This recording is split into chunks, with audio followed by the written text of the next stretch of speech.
చిన్న బాబు పుట్టినాక ఇక జుట్టు చూడు ఎట్లా ఊసిపోయింది. మా బిడ్డ జుట్టు అంతా ఊసిపోయింది. ఆమె జుట్టు పెద్దగా ఉంటుంది, అంతా చిక్కులు వచ్చేసింది. కాలు దువ్వలతో దుయ్యకుండా చేయితో వచ్చింది ఇట్లా అంతా. ఇక ఈయన పుట్టినప్పుడు ఉంది ఇంకా అట్లా డబ్బల, అది కూడా ఉన్నది ఇంకా. ఇది అది అంతా వేస్తే 1 కిలో అవుతుంది.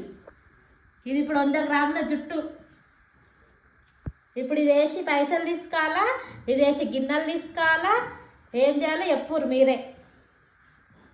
అయితే ఇది ఇప్పుడు ఎందుకు తీసినామంటే బయట పోతుండ ఆయన ఎంటికలకి 100 గ్రాములకు 500 400 ఇస్తారంట.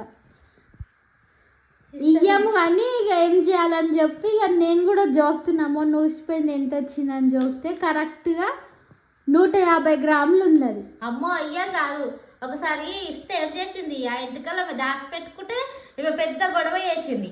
నాకు అప్పటి నుంచి భయం అయ్యి ఈయన ఉంటున్నప్పుడు జుట్టు కూడా దాచిపెట్టింది. ఇంకా అట్లనే ఇయ్యక భయపడి కొట్లాడుతారు వాళ్ళతో మళ్ళీ. ఎందుకని ఆ చుట్టూ ఈ చుట్టూ తీసుకొని సంచులో వేసుకుంటారు జుట్టు, అందుకే దొంగలు ఉంటారు వాళ్ళు.